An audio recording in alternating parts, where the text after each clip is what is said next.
ntacyo twinjire tuvugana. Waretse tukavuganira aha kubera iki katuganirira hanze.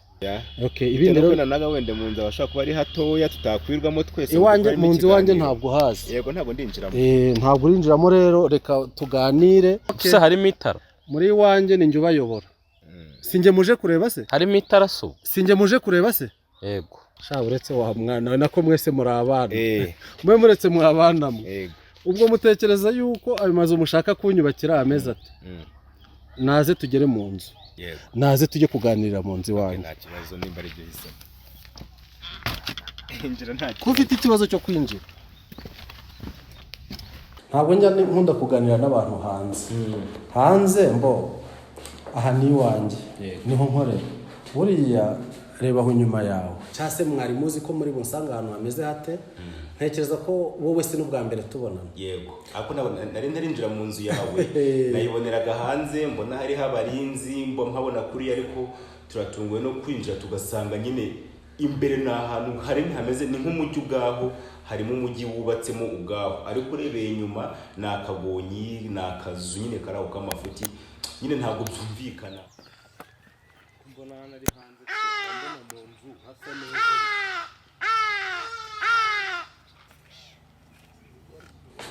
Aho ngaho ni ahantu ntunganyiriza imiti. Ngende umukristo. Nizera ko ndimo umugenzi ujya mu ijuru. Rero ntabwo ndi umupfumu kuko nge nkoresha ibintu bine kandi Imana yashyizeho. Icya mbere Imana yashyizeho ibimera. Nge nkoresha ibimera ari byo byatsi. Abashobora gukoresha imizi yabyo cyangwa abashobora gukoresha umutima wacyo cyangwa abashobora gukoresha amababi yacyo cyangwa abashobora gukoresha ibishishwa byacyo cyangwa abashobora gukoresha imbuto z'ibimera. Icyo ni icya mbere, nkoresha ibimera.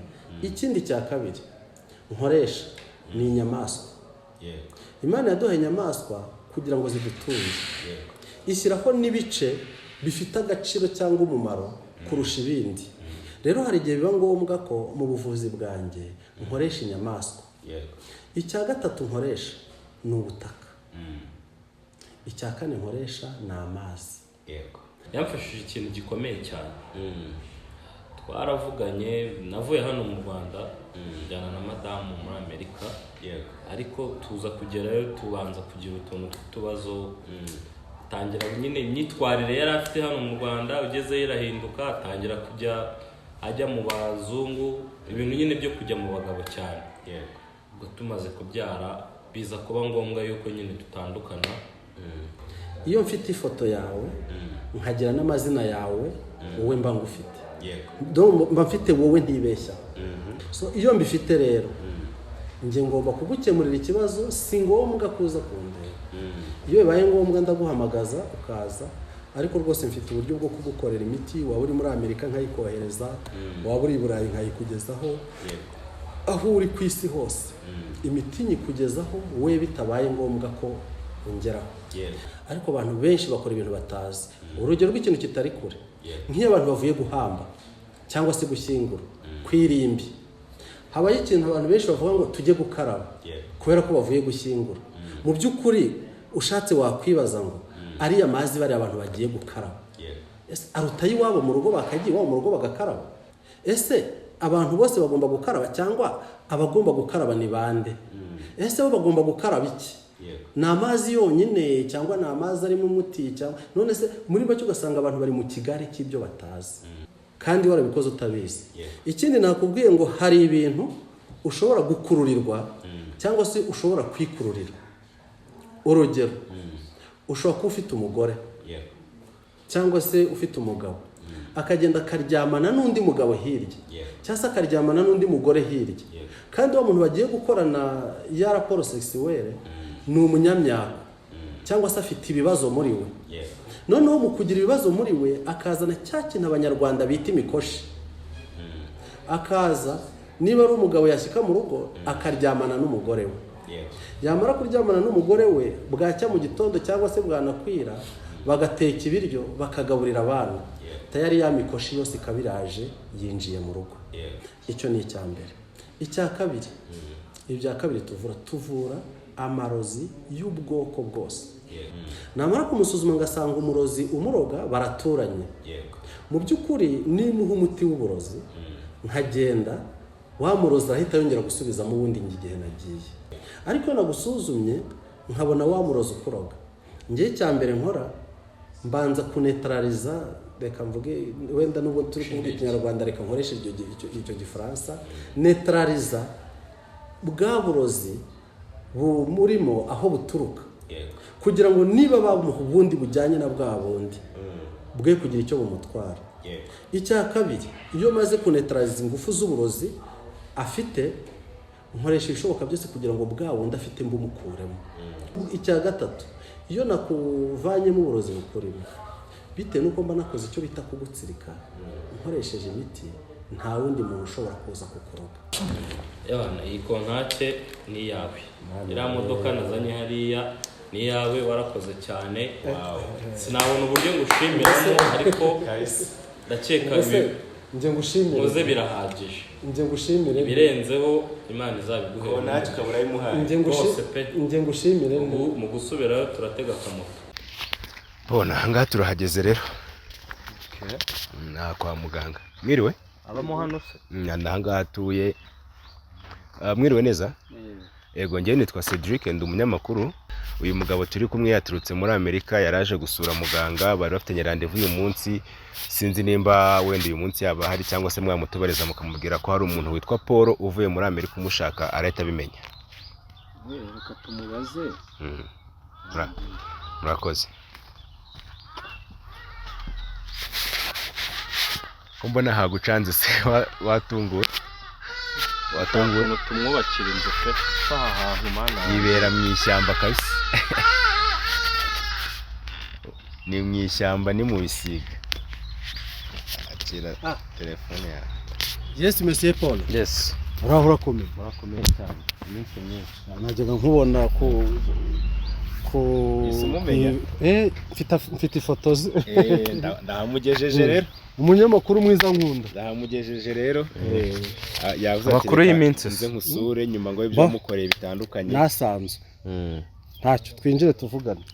Waretse tukavuganira aha kubera iki? Katuganirira aha hanze. Umugabo wenda nakuragoye.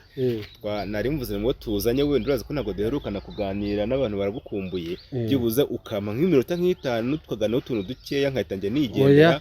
Paul aturutse muri Amerika. Yego. Aje kundera n'ubundi gutwe dufitanye gahunda twavugana. Yego, ariko unyemereye ukama iki kiganiro. Nizere ko n'abahungu banje batabaruhije. Okay, ibindi rero naga wenda mu nzu abashaka kuba ari hatoya tutakwirwamo twese. Iwanje mu nzu wanje ntabwo hazi. Yego, ntabwo ndinjiramo.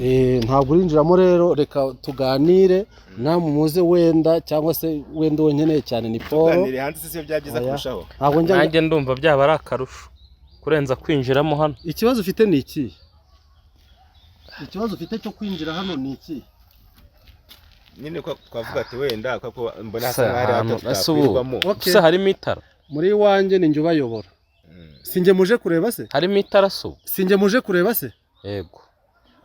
Mbere ko twinjira kankubwiye n'inkuru nziza Paul akibona aho utuye ngo ni neza wamukoreye, sinzi nimba ndekeneraga ahise ambwira ati ntago muganga yaba mu nzu imeze gutya ngomba kumwubakira inzu kandi nziza. Sha uretse wa mwana we nako mwese muri abana. Mwe muretse muri abana mu. Yego. Ubwo mutekereza yuko ayo mazu mushaka kunyubakira ameza ati naze tugere mu nzu. Ye kugarukira hanze tuganirire mu nzu, ibyo tuvuga tubivugire mu nzu, n'ibyo dukora tubikorere mu nzu. Hanze kubera iki? Ijambo ry'Imana burya nubwo twinjira tuvuye hanze tujya mu nzu, yavuga ngo hanze hazaba imbwa n'abarozi. Twero ntabwo turi imbwa, ntabwo turi n'abarozi. Naze tujye kuganirira mu nzu wanyu. Nta kibazo nimba ari byo bisa. Ko ufite ikibazo cyo kwinjira. Ntabwo njya nkunda kuganira n'abantu hanze. Hanze mbo aha ni wanjye. Niho nkorera. Buriya reba aho nyuma yawe.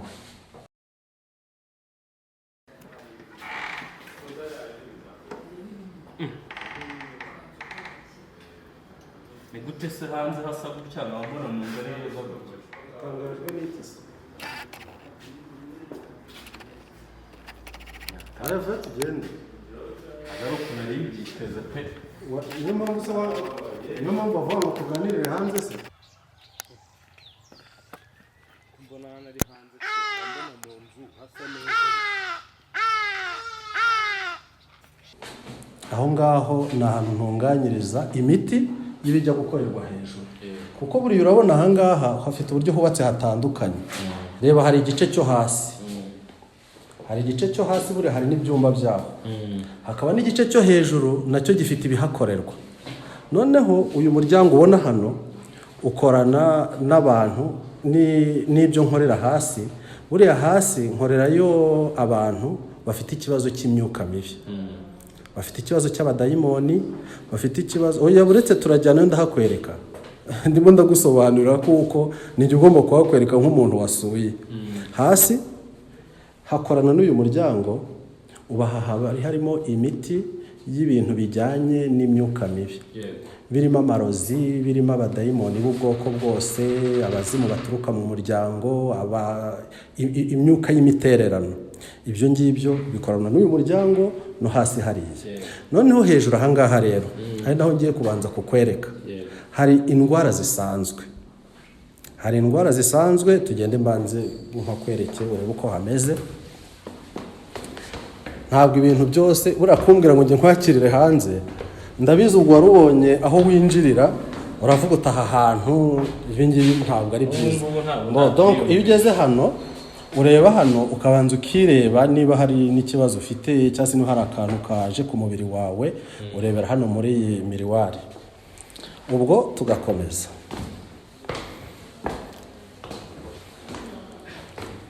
Utunguwe pe. Utunguwe n'iki? Ahantu ninjiriye n'ahantu ngeze haratandukanye. Aha ngaha nk'uko nakubwiye, aha se ngo iki ngiki ni icyumba cy'amasengesho. Kuko ndi umukristo. Iki ngiki ni icyumba cy'amasengesho. Gusenga rya rugo igihe bibaye ngombwa, kandi nta munsi ntashobora gufata isaha yo gusenga, kuko ibyo nkora byose tukiri aha ngaha mbikubwire. Iyo uzanye ibihabanye n'iby'Imana, ndakubwira ati tonde, kuko nzi ko Imana ariyo ishobora byose. Niba mfite niba nagezeho byose nemera ko ari Imana, kuko Imana igihe yabishakira yagukorera icyo ushatse. Hagati aho rero, mbere yo kugira ibindi nkora na mbere yo kugira ibindi ninjiramo, ndaza nkabanza nkinjira hano mu cyumba cy'amasengesho, ngasenga, ngashimira Imana ibyo yagejejeho, nkayisaba kugira ngo mfashe n'ibiri imbere, kuko ibyo ngiye gukora byose n'ibyo nagezeho nemera ko Imana, kuko iyo ibishaka yakaba yaramvanye mu mwuka, ariko nemera ko Imana ariyo muyobozi wanjye. Haba harimo ibyangombwa byo kugira ngo dusenge na Bibiliya n'indirimbo n'ibitabo by'imyuka y'ubuhanuzi. Iyo ari ngombwa turagenda tukabanza tugasenga. Aha ngaha hari ibindi byumba uri kubona. Ibi byumba ubona aha ngaha no hirya hariya hari aho ntari bukugeze bitewe n'uko atari ngombwa.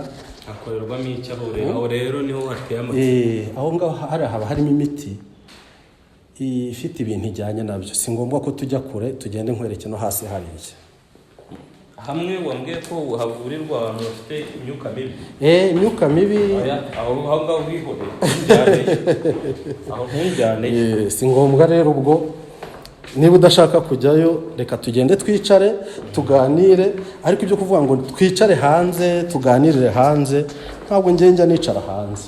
Gusa nyine byantunguye kubona ahantu ninjiye, ukuntu hasa n'ahantu nisanze. Karibu rero hano ubaye wikwitegereza cyane, ndabona sinzi. Karibu mu rugo. Wifuza ko tuganirira hanze, ariko ntawe njya nganira n'abantu hanze.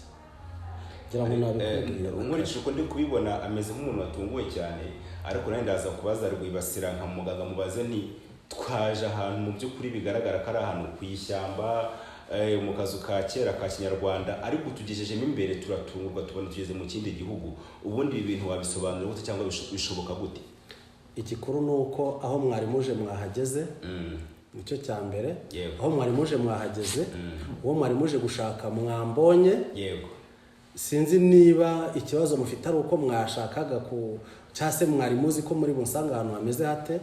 Ntekereza ko wowe se n'ubwa mbere tubonana. Yego. Ako nari ntarinjira mu nzu yawe, nayiboneraga hanze, mbona hariho abarinzi, mpabona kuri, ariko turatunguwe no kwinjira tugasanga nyine imbere ni ahantu hari hameze ni nk'umujyi ubwaho, harimo umujyi wubatsemo ubwaho, ariko urebeye inyuma ni akagonyi, ni akazu nyine kari aho k'amafuti, nyine ntabwo byumvikana. Wadusobanurire tubyumve bitwumvishe. Biterwa n'imiteguro. Iyo wubatse inzu uyitegura uko ubishatse bijyanye n'uko uzayikoresha. Byumvikane ngo nta muntu ushobora kugutegurira inzu ngo ayigutegurire nk'uko ubishaka. Nge rero uko niko nashatse kuyitegura kandi niko nayiteguye. Ntabwo ari ngombwa ngo abari hanze babone iby'iwanjye. Baba babibona se baba babishinzwe. Nibibonwe n'uwo mbyeretse. Niyo mpamvu uyu mwana namwita umwana kuko aracyari mutoya. Uyu mu diaspora ni ukuvuga ngo nawe yari yagize ikibazo cyo kuvuga ngo ese aka kazu ndakinjiramo. Nyine nibibacange. Abari hanze bajya babona ko ari akazu.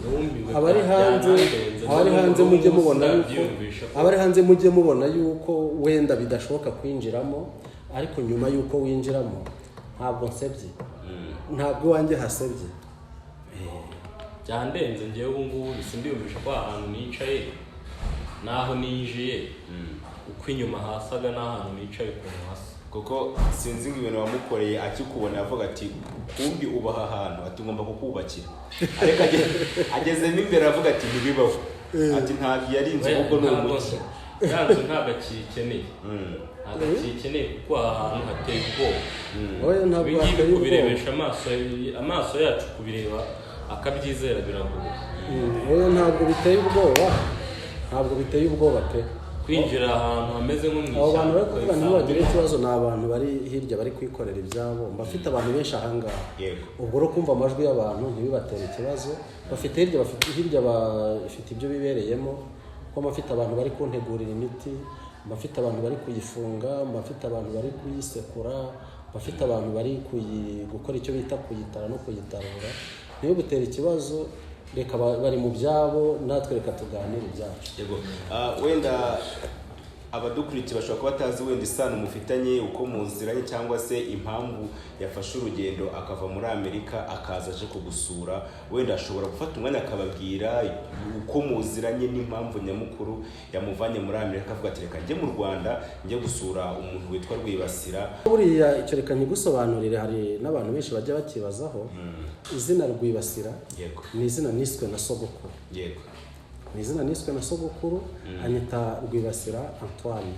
Ngaho rero nadufashe asobanurira abadukurikiranye muri uyu mwanya impamvu yamuvanye muri Amerika n'impamvu ari hano n'impamvu yaje gushaka Rwibasira. Akatubwira ati mumperekeze njye kureba uriya mugabo yangiriye neza. Wenda gusa njye reka wenda ntakuvunye nkimara kumuha audience kugira ngo azaze kundeba. Nari nzi ko ibingibi bizamuba. Ntarinzi ko azahashyika koko akanga kwinjira mu nzu, kuko hari n'abandi bantu benshi bajya baza bakavuga ati no ahangaha ntabwo twahinjira. Bavuga ati ubwo nyine niba muri abibone nimugende mujye hanze nimwikomereze, ariko batazi ukuri kw'ibiriho cyangwa batazi iwanjye. So nanjye rero nari muzi mu biganiro kuko twajyaga tuvugana kuri telefone ku buryo buhagije. Nari mfite ifoto ye n'izindi doneze za ngombwa namusabye kugira ngo ngira ibyo mufasha. Ubwo rero akimara kumbwira ko yaje mu Rwanda kandi yaje kundeba, ntabwo nagombaga kumwima audience. Wenda ibindi niwe wabyivugira, ariko nge ejo bundi mukimara kumpamagara mubwira ngo tuzazana, ahubwo nanjye icyo nkeneye ni ukumva icyatumye aviyo yarari akaza kundeba. Nanjye nishimiye kukwakira, reka nongere nkwakire kuko twakiranye mbona usa n'ufite ikibazo, usa n'uwanga no kwinjira mu nzu nk'aho inzu yanjye iryana, ariko ntekereza ko ubu tuvugana nta kibazo ufite. Ntabwo cyabura ariko nanone ntacyo. Wenda ndavuga cy'ubwoba winjiranye we niba watekerezaga ati ese ninjira hano aho abona mpinjira. Ubwoba bwo bwashize. Noneho wasigaye icyo n'umunyamakuru yarakubajije. Kuvuga ngo uyu mupapa cyangwa se kamwite umusaza kuko aranduta arenda kungana na papa umbyara, yamfashije ikintu gikomeye cyane. Twaravuganye, navuye hano mu Rwanda njyana na madamu muri Amerika, ariko tuza kugerayo tubanza kugira utuntu tw'utubazo. Tangira nyine imyitwarire yari afite hano mu Rwanda, ugezeyo irahinduka, atangira kujya ajya mu bazungu, ibintu nyine byo kujya mu bagabo cyane. yego Ubwo tumaze kubyara biza kuba ngombwa yuko nyine dutandukana, ariko ntabwo twigeze dusinya divorce, habayeho gutandukana, ajya ukwe n'umwana baramujyana, nanjye njya ukwanjye. Ubwo najyaga ndeba ibiganiro by'uyu musaza, nkabona nyine ndavuga nti okay, ku munsi umwe nzamuhamagare ndebe ko hari ikintu ashobora kumfasha, nkareba ko urugo rwanjye rwakongera rukagira amahoro. yego Nibwo naje kumuhamagara rero, umusaza mutekerereza iby'iwanjye uko bimeze. Ubwo nyine sindi bujye muri details z'ibyo twaganiriye, gusa nyine yaramfashije, umugore wanjye n'umwana baragaruka.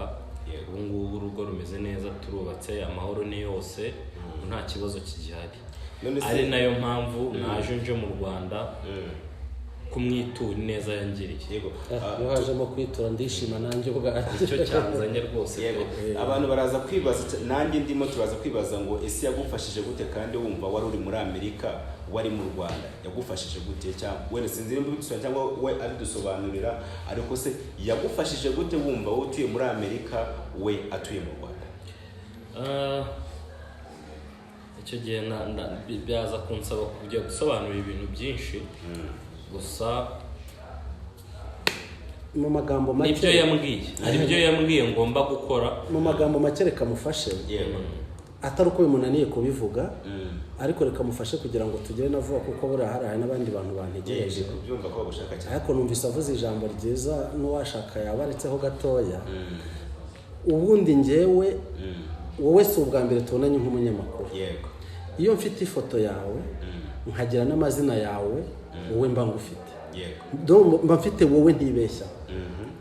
Ubwo rero iyo ambwiye ikibazo afite, umuntu wese iyo ambwiye ikibazo afite, yego namutambagije ahangaha mu nzu, harimo ibyumba byinshi bijyanye n'ibibazo by'abanyabibazo. yego ni ukuvuga ngo uko mba mfite imiti, ni nako mba mfite ibibazo n'ifoto n'amazina bya buri muntu.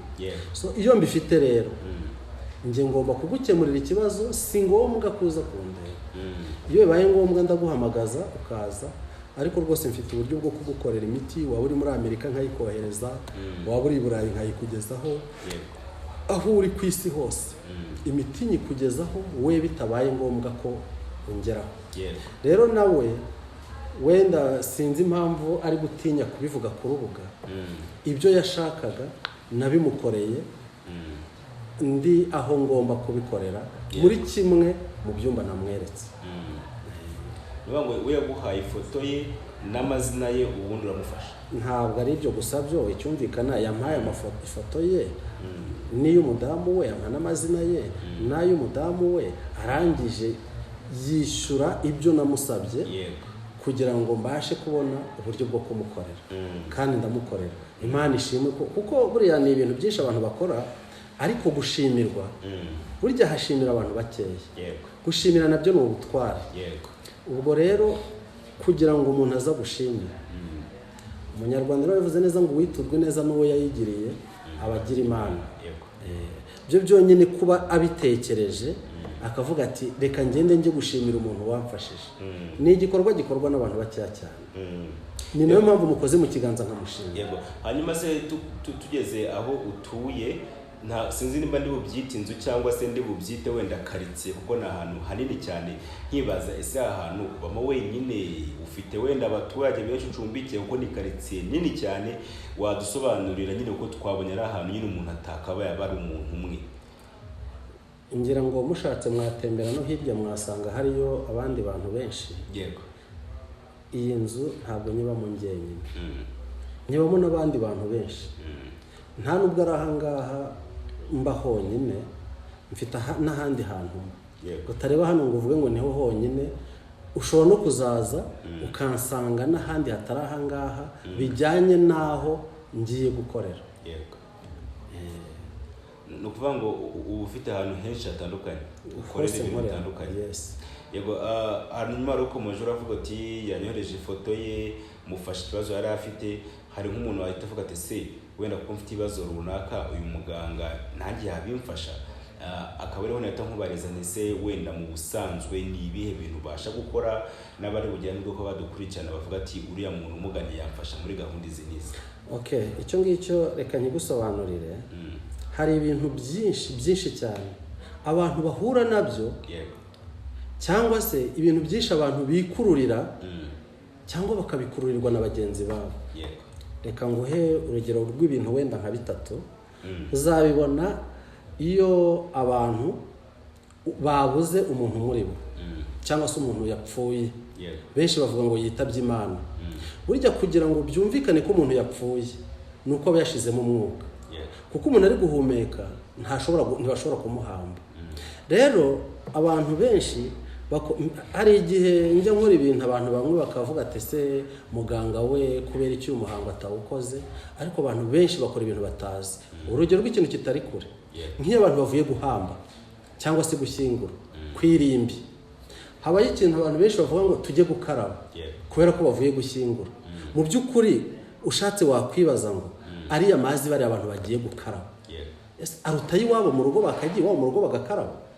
Noneho barangiza ugasanga bakarabye intoki zonyine, kandi ugiye gukaraba n'intoki nta nubwo yafashe igitiyo ngo yore n'itaka cyangwa se yore na sima ashyire kuri wa muntu, ariko ugasanga yirukanyiye ku murongo agiye gukaraba intoki. Intoki ni ikihe cyahaza akoze? Ni ikihe kibazo zifite? Noneho ugasanga abanyarwanda cyangwa se n'abanyamahanga bagira imico, ukumva ngo umuntu yapfuye ariko bitewe n'uko apfuye atarabyaye turakora icyo bita kumuhambisha ikara. Ese iryo kara umuhambishije ni rivuga iki? Bakabikora ariko bakabikora nk'umuhango batazi n'icyo bari gukora.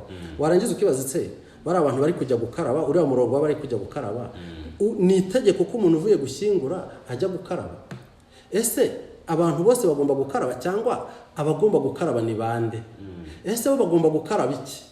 Ni amazi yonyine cyangwa ni amazi arimo umuti cyangwa none se muri make ugasanga abantu bari mu kigare cy'ibyo batazi. So ibyo bintu rero akaba ari ibintu bishobora kubagaruka. Ubu ndashaka kubwira umbajije ibintu mvura imyuka ishobora guturuka ku byo wakoze ubizi cyangwa utabizi. Kuko hari ibyo ushobora gukora ubizi cyangwa se utabizi ukajya mu kigare cy'abandi ukabikorana nabi bikazakugiraho ingaruka kandi warabikoze utabizi. Ikindi nakubwiye ngo hari ibintu ushobora gukururirwa cyangwa se ushobora kwikururira. Urugero, ushobora kuba ufite umugore cyangwa se ufite umugabo akagenda akaryamana n'undi mugabo hirya cyangwa se akaryamana n'undi mugore hirya, kandi uwo muntu bagiye gukorana ya raporo sexuelle ni umunyamyaka cyangwa se afite ibibazo muri we. Noneho mu kugira ibibazo muri we akazana cya kintu abanyarwanda bita imikoshi. Akaza niba ari umugabo yashyika mu rugo akaryamana n'umugore we, yamara kuryamana n'umugore we bwacya mu gitondo cyangwa se bwanakwira bagateka ibiryo bakagaburira abana, tayari ya mikoshi yose ikabiraje yinjiye mu rugo. Ikinjira mu rugo ugasanga umugabo yari afite inka, ugasanga arabyutse zimwe zapfuye, cyangwa se ugasanga yari afite iduka mu mezi abiri ugasanga arimo aracuruza umunyu n'inzembe, ibintu byarashize. Yarangiza akavuga ati njyewe mfite imikoshi cyangwa se njyewe mfite, yaturutse he? Nta kintu kitagira impamvu. So ubwo aho ngaho niho ndi kukubwira izo ni indwara ushobora kwikururira cyangwa se ugakururirwa. Si n'indwara ahubwo ni ibibazo, none ukaba ushobora kubimenya cyangwa se ntubimenye. Ubwo icyo ngicyo ibibazo bituruka muri iyo mikoshi, ibibazo bituruka mu byo wakoze utabizi, ibyo ngibyo ni ibintu ngiye gusuzuma nabona nkagushakira insinzi yabyo. Icyo ni icya mbere. Icya kabiri, ibya kabiri tuvura amarozi y'ubwoko bwose. Dore ko amarozi abamo ibice bitatu. Habamo amarozi y'amahuherano, hakaba n'amarozi y'amatamikano, hakaba n'amarozi y'amatongerano. Ibyo ngibyo byose rero ari ibyo ushobora kurya bikakwangiza, ari imyuka bashobora kuguhuhera, ari ibyo ushobora gukurura cyangwa kwikururirwa. Ibyo ngibyo byose turabivura kandi tukarwana nabyo tukabyirukana. gusa icyo tutavura ni urupfu. Urupfu rwo ntabwo nakubwira ngo turaruvura. Ni ukuvuga ngo iyo umunsi wawe wageze gupfa urapfa, kuko muri twese ntawe uzuma nk'igiti ngo bamwase bamutekeshemo inkwi. Niba waravutse igihe cyawe cyo gupfa kigomba kugera, ariko turagufasha mu bibazo ibyo ari byo byose bishobora gutera cyangwa se bishobora kuza bigusanga. Icyo dukora cya mbere ni ukureba impamvu z'ibibazo ni iyi. Wenda ikintu nshaka kuduhuriza, dutembera muri iyi nzu watweretse ibyumba by'amasengesho, nyine watweretse ahantu hatandukanye, ariko ntungurwa no kubona ufitemo icyumba cy'amasengesho. Nkaza kwibaza nese umuganga gakondo tuzi ko bikomora ku bakurambere bihurira hehe no kuba waba ari umuntu usenga bigera ku rwego ushyiramo icyumba cy'amasengesho mu nzu yawe? Hanyuma mu kubisobanura unadufashe bihuze cyangwa se bitandukanye n'abantu bamwe na bamwe bavuga ati uyu mugabo cyangwa se uyu muganga ni umupfumu. Hari abakwita muganga, hari abakwita umupfumu, nawe hari uko bifata, hari n'uko bitandukanya. Ndashaka ngo uduhurize ibyo bintu bitatu: kuba uri umuvuzi gakondo, kuba uri umunyamasengesho ku rwego ugira icyumba cy'amasengesho mu nzu yawe, no kuba uri umupfumu. Ibyo bintu bihura gute? Reka ngusobanure kuri icyo uherukirijeho, kuba ndi umunyamasengesho. Mbere ya byose nemera yuko Imana iri hejuru y'ibintu byose, kandi nkemera ko Imana ishobora byose. Twe burya ntabwo dushobora byose, dushobora bike, ariko nanone nkemera ko Imana yaduhaye ubwenge kandi ishyira ibikwiriye ku isi kugira ngo bibeho. Bivuga ngo njyewe nizera ko ni nayo mpamvu icyo njya gukora cyose mbanza kujya mu masengesho, kuko buriya Imana ni umukozi w'umuhanga. Hari igihe tureka n'ibibi bikatuzaho atari uko itwanze, ahubwo ibona turi bubyihanganire. Rero ibyo njya gukora byose nk'uko bivuze, nemera ko Imana ari ishobora byose nk'uko mbivuze, ariko njyewe ikintu bita abapfumu ntabwo mbemera pe. Sindi nawe, n'abanyita we baba banyibeshya. Njye ndi umukristo, nizera ko ndimo umugenzi ujya mu ijuru. Rero ntabwo ndi umupfumu, kuko njye nkoresha ibintu bine kandi Imana yashyizeho. Icya mbere, Imana yashyizeho ibimera. Njye nkoresha ibimera ari byo byatsi. Abashobora gukoresha imizi yabyo, cyangwa abashobora gukoresha umutima wacyo, cyangwa abashobora gukoresha amababi yacyo, cyangwa abashobora gukoresha ibishishwa byacyo, cyangwa abashobora gukoresha imbuto z'ibimera. Icyo ni icya mbere, nkoresha ibimera. Ikindi cya kabiri nkoresha ni inyamaswa. Imana yaduhaye inyamaswa kugira ngo zidutunge. Ishyiraho n'ibice bifite agaciro cyangwa umumaro kurusha ibindi. Rero hari igihe biba ngombwa ko mu buvuzi bwanjye nkoresha inyamaswa. Icya gatatu nkoresha ni ubutaka. Icya kane nkoresha ni amazi. Buriya ntabwo ushobora kugira ikibazo ngo warwaye ikibyimba ubona ko abantu benshi kugira ngo bakivure ni uko bagisatura. No, ntabwo ushobora kuza ngo ikibyimba nkikumenere, ahubwo mfite imiti nshobora kuguha ituruka mu bimera, cyangwa se ituruka muri ibyo ngibyo nkubwiye, cya kibyimba kigakira. Ntabwo rero njya abapfumu mbemera, nta nubwo nemeranya nabo. Njye nkoresha ibyo ngibyo nkubwiye, kandi nkabikoresha ku buryo nabiteguye mu buryo bwa gikristo. Ntabwo ndi umupfumu rero, njye ndi umwizeramana. Ariko ugeze kuvuga, uravuga ngo umuntu aho yaba ari hose ku isi iyo ampaye ifoto ye n'amazina ye ndamuvura kandi ikibazo kigakemuka. Ese ibyo ntabwo ari ubupfumu? Ku buryo bubiri ndamusuzuma. Tandukanya gusuzuma no kuvura. Kuko burangiye hari n'igihe rimwe na rimwe njya nshwana n'abantu baje ahangaha cyangwa se n'abasanze n'iwabo, ugasanga umuntu ngiye kumuvura, mbere ya byose nkabanza nkamusuzuma. Namara kumusuzuma ngasanga umurozi umuroga baraturanye. Mu by'ukuri nimuha umuti w'uburozi nkagenda, wa murozi ahita yongera gusubizamo ubundi igihe nagiye, nongere mfate igihe cyo kongera kugaruka. Mu by'ukuri nzahora mu nzira na wa murozi ahore mu nzira. Ariko iyo nagusuzumye nkabona wa murozi ukuroga, njye cya mbere nkora mbanza kunetraliza. Reka mvuge wenda nubwo turi kuvuga ikinyarwanda, reka nkoreshe icyo gifaransa.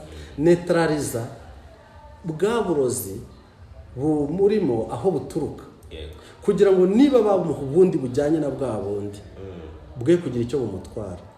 Icya kabiri, iyo maze kunetraliza ingufu z'uburozi afite, nkoresha ibishoboka byose kugira ngo bwa wundi afite mbumukuremo. Ubwo kurogora bije ku nshuro ya kangahe? Ya kabiri. Nkabona kubumukuramo. Icya gatatu, iyo nakuvanyemo uburozi bukurimo, bitewe nuko mba nakoze icyo bita kugutsirika, nkoresheje imiti, nta wundi muntu ushobora kuza kukuroga. Ku kibazo warumbajije cyo kuvuga ngo ese ngo mvura abantu bari hanze gute, icyo nkora bari hanze si ukubavura, ahubwo ni ukubasuzuma. Ndabanza aho bari hanze nkavuga niba uyu muntu yaravuye mu Rwanda azi ko agiye gushaka imibereho myiza muri Amerika, yashyikaho ntibitungane, ni iyihe mpamvu? Ashobora kuba ari ibintu bituruka, buriya hari ikintu abantu bajya bibeshyaho cyane cyane binjire muri religiyo, ugasanga umuntu akubwira ati ngiye papa ni pasiteri, ngewe na sogokuru yewe yari umukozi w'Imana, ariko mu by'ukuri uzi ibisekuru byawe bine, ariko icya gatanu n'icya gatandatu babikubajije ntabwo ubizi. Kuba utabizi ntabwo uzi n'ibyo bakoraga, kandi igisekuru cyawe cya karindwi n'icya munani bishobora kugukurikirana bikakugiraho n'ingaruka. Ukaba se wakoresha ubwo buhanga ukaba wabona n'ibisekuru by'umuntu, birashoboka no kugeza ku gisekuru cya 20 byose urabibona. Njyewe ndabibona. Nkakubwira ati ushobora kuba wareba ahahiseho umuntu ukaba wamubwira wenda ibyamubayeho cyangwa se ibiri imbere. Yes. Nkakubwira ati nubwo uri apotre, yego, uri apotre, uri umukozi w'Imana, ariko ntabwo we wigeze uremwa, yego, we warabyawe, kandi igisekuru cyawe cya 10 ntabwo ukizi. Imyuka ikurimo, imyuka uri gukoresha cyangwa se we uri kugukoresha iraturuka mu gisekuru cyawe cya 6, kandi icyo cya 6 we ntunakizi. Ariko menya ko ntabwo wahanutse nk'ibuye ngo wikubite hasi. Menya ko na so wakubyaye ntiyahanutse nk'ibuye ngo yikubite hasi, ahubwo afite inkomoko. Za nkomoko rero nizo zidukurikirana. Aricyo cya kindi nakubwiye, umwana twamwimye ijambo ariko ihangane mbigusobanurire ngusobanurire ibyo mbajije. Ariko nawe nakumvira kandi twavuganiriye. Ariyo mpamvu nkubwira ngo ibyabaye bya kera, yego, nubwo ugendera mu Kigali ngo uri pasiteri, nubwo ugendera mu Kigali ngo uri apotre, uri revera, uri padiri, uri shehe, uri musenyeri, ibyuzi byake, hari ibyuzi bikagira aho bigarukira, ariko hari ibyo utazi. Kuba utabizi ntibivuga yuko bitabayeho. Ukoze isesengura, burya abantu b'abapadiri n'abahanga, ndabemera cyane. Impamvu mbemera, iyo mugiye gushyingiranwa muri umugore muri umusore n'umukobwa, babanza kubabaza ibisekuru. Burya utazi ibisekuru byawe nka 3 ntibishoboka. Ubwo niyo mpamvu ndi kukubwira ngo ikintu cya mbere nkora njyewe ni ugusuzuma. Nyuma yo gusuzuma nkakubwira ati ndakuvura, kuko njye ndakuvura nkaguha n'imiti ijyanye n'ibyo navanye muri consultation. Bivuga ngo nta gusuzumye nta nicyo nagufasha. Umva impamvu ntagira icyo ngufasha rero. Buriya hari indwara nyinshi zishobora guhuza ibimenyetso. Wenda urugero rutari kure, ushobora kuba utuye mu gace kazwi neza ko kagira malariya, kafite imibu itera malariya, ariko hari izindi ndwara zitanga ibimenyetso nk'ibya malariya, cyane cyane nk'indwara bita hypotension. Hypotension ni igenda nabi ry'amaraso mu mubiri, imitsi itari gutembera amaraso neza mu mubiri kubera ibinure cyangwa se kubera ikindi, nayo igatanga ibimenyetso nk'ibya malariya. Ubundi ukaba ushobora kurya ibintu birimo imyanda, cyane cyane nkatwe abagabo tukunze kujya kurya mu maresitora n'iki, ukaba warwara amibe. Amibe nayo yaza ikakurya mu nda, ukaba ushobora kureba, wajya kwa muganga atagusuzuma akaba ashobora kukuvura ikibazo udafite. Mu by'ukuri ukaba urwaye inzoka, warwara inzoka wajya kwa muganga ukamubwira uti njyewe rwose ndumva mu nda hari kundya, kandi ndumva n'umutwe uri kundya, kandi guhinda n'umuriro. Muganga agahita avuga ati uyu muntu ibimenyetso ari kugaragaza ni ibya malariya, kandi ari amibe urwaye. Diregita agahita gushakira kwaritemu akaziguhereza. Mu by'ukuri za kwaritemu zagukiza amibe. Niyo mpamvu rero njyewe ntabwo ushobora kukuvura ngo nguhe imiti ntagupime. Ariko nagukoreye consultation, menya imiti nguhereza, nkayiguhereza kandi nkaba nizeye ko nkuvuye. Ari niyo mpamvu abantu benshi bavuga ngo abaganga ba kinyarwanda cyangwa se abaganga gakondo ntabwo bavura, ni uko bagenda bakababwira ikibazo bafite bo bagacekeranya bakavuga ati uyu muntu bitewe n'uko ari aha ashobora kuba afite iki kibazo, ngero ntashobora ibi wanjye. Iyo wanze ko ngukorera consultation ndakubwira ngo nshobora gukekeranya nkaguha imiti idahwanye n'ikibazo cyawe, nkakubwira ati niba udashaka ko ngusuzuma igendere ejo utazagenda usebya ko nakuvuye ukanga gukira. Yego, wenda n'umushyitsi wacu turaza kumuha umwanya wenda akubwira ikiri ku mutima we, byanze ko nzabonye ibyinshi byanamutunguye cyane, ariko nawe byanze kunze aricyo yifuza kukubwira mu mutima we. Byinshi nabyumvishe, gusa mu by'ukuri ngewe icyanzanye aha ngaha twari ukumushimira ibyo yankoreye. Mu by'ukuri byagenze neza cyane, byagenze neza bihagije, ari nacyo cyari cyanzanye aha ngaha. Iriya modoka mwabonye nazanye hariya hanze, kontake yayo nari nayisize aha ngaha ku meza ajya kuntembereza hariya. Iyi kontake ni iyawe, iriya modoka nazanye hariya ni iyawe, warakoze cyane. Sinabona uburyo ngushimiramo, ariko ndakeka njye ngushimire muze birahagije. Njye ngushimire ibirenzeho Imana izabiguhe. Kontake ukabura yimuhaye.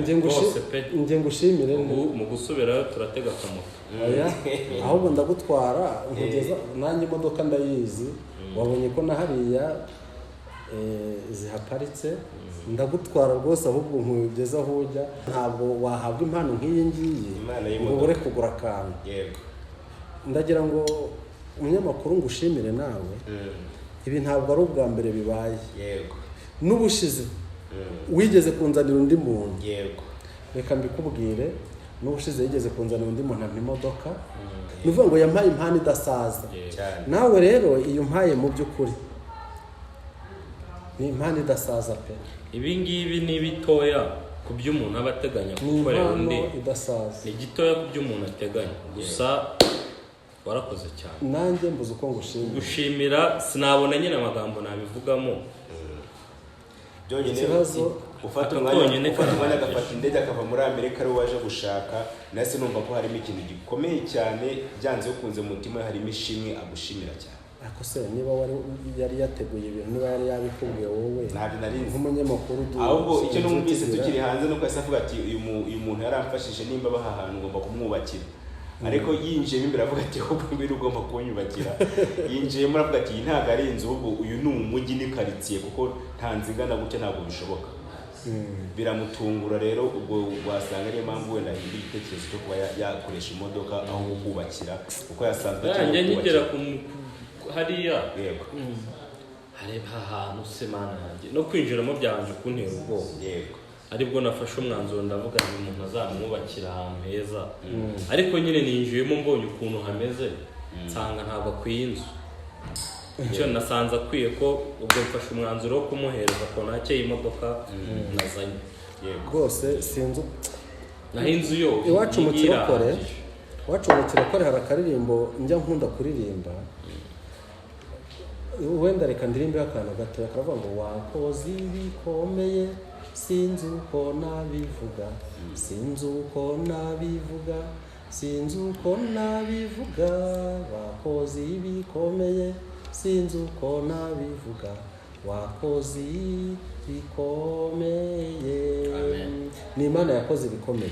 Nanjye rero kuba impaye imodoka uko biri kose ni wowe uyimpaye, ariko hari Imana igukoresheje cyangwa se yagukoresheje, yakoze ibikomeye rero kandi iracyabikora. Iyo mana imwe yagukoresheje ujya kumfasha ikibazo cyanjye kigakemuka, ni nawe yangaruye aha ngaha ngo nanjye nze kugushima. Imana ahabwa icyubahiro. Ntabwo ndi gutinda hano, wenda ndumva mufite byinshi kuganira. Ngewe umumaro wanjye wari ukuhamugeza, abahuza mukaganira, wenda ngenda soza gahunda zanjye musigare muganira. Ariko wenda reka mere kuri muganga, ikintu n'iki wumva wabwira abanyarwanda muri rusange cyangwa se abantu bumva ururimi rwacu bazabona iyi nkuru yacu. Hari bamwe bagipinga ubuvuzi gakondo, hari ababwemera, hari abashidikanya, ngo hari n'abagiye bahura n'ababyiyitirira bagahura n'abambuzi bakabahemukira. Abo bantu bose ni ikintu wumva bababwira wenda babashe kubona wenda ibyo bagiye gukora bitandukanye. Icyo nababwira cya mbere ni uko unkeneye arambona kandi ku buryo bworoshye. Ushaka cyane ampamagara kuri nimero yanjye ni 078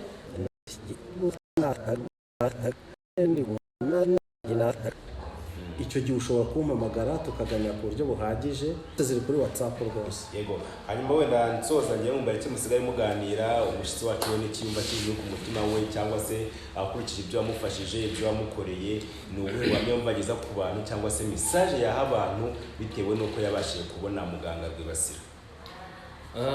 Message nahereza abanyarwanda bari buze gukurikira ikiganiro, yego, bitewe n'aho bari, aba bari mu mahanga bari hano mu Rwanda. Icya mbere ndishimye. Sinishimye none narishimye ubwo muganga yamfashaga ikibazo cyanjye kigakemuka, narishimye cyane, byanteye courage yo kuza kumushimira. Ubutumwa nagenera abanyarwanda bari buze gukurikira iki kiganiro cyangwa n'abazakireba bose, nuko bagana muganga akabafasha. Kuko nanjye nabikoze ntabyizeye neza, nabyizeye maze kubona bimaze gutungana. Abanyarwanda rero bakurikiye iki kiganiro cyangwa n'abari mu mahanga aho waba uri hose, ndagushishikariza gukurikirana muganga. Ikibazo icyo ari cyo cyose waba ufite ugendeye ku byo yavuze yagufasha. Icyo nagushishikariza ni ukumukurikirana. Ibindi ni ukumushimira, warakoze cyane. Ibindi Imana izajye ihora iguha umugisha. Ni ukuri nanjye buri buryo nishimye nako kariya karimo sinzi uko nabivuga. Ndishimye kuko ni bake bashimirwa ibyo bakoze. Yego, hanyuma rero ngiye reka nsoze gahunda zanjye mbareke musiye muganira, ariko sawa duha umwanya ukuye kuri kamera. Yego, ariko mu gusoza kwa ndumva nasa dutashyira modoka. Ntabwo rwose nasiga tutayitashye, ndumva mwanyemerera tukagenda wenda niyo mwatwicazamo nyine tukereka byuze abantu ko tuyitashye, ukayiguhe bimuvuye ku mutima. Icyifuzo cyanjye ubundi nkabasiga muganira, ariko ndifuza ko twayigeraho tukayitaha. Tuzayireba, nanjye naje kumushimira kuko nanjye uko byagenda kose nzamushimira, tuzayishyira kuri kamera uko ndamushimira. Muganyemerera tuyigereho tuyitahe nimba n'amazi tuyamenye rwose. Reka twanayireba ariko nta kibazo, n'undi anayikwereke wasanga n'utundi tuntu wenda tutari two mu Rwanda buri abantu babanze ntawamenya. Hanyuma ibyangombwa byayo nabyo mbimushyikiriza ko nabyo biganira ahangaha. Rero reka twerekeze ku modoka. Murakoze, reka twagiye musigaye muganira.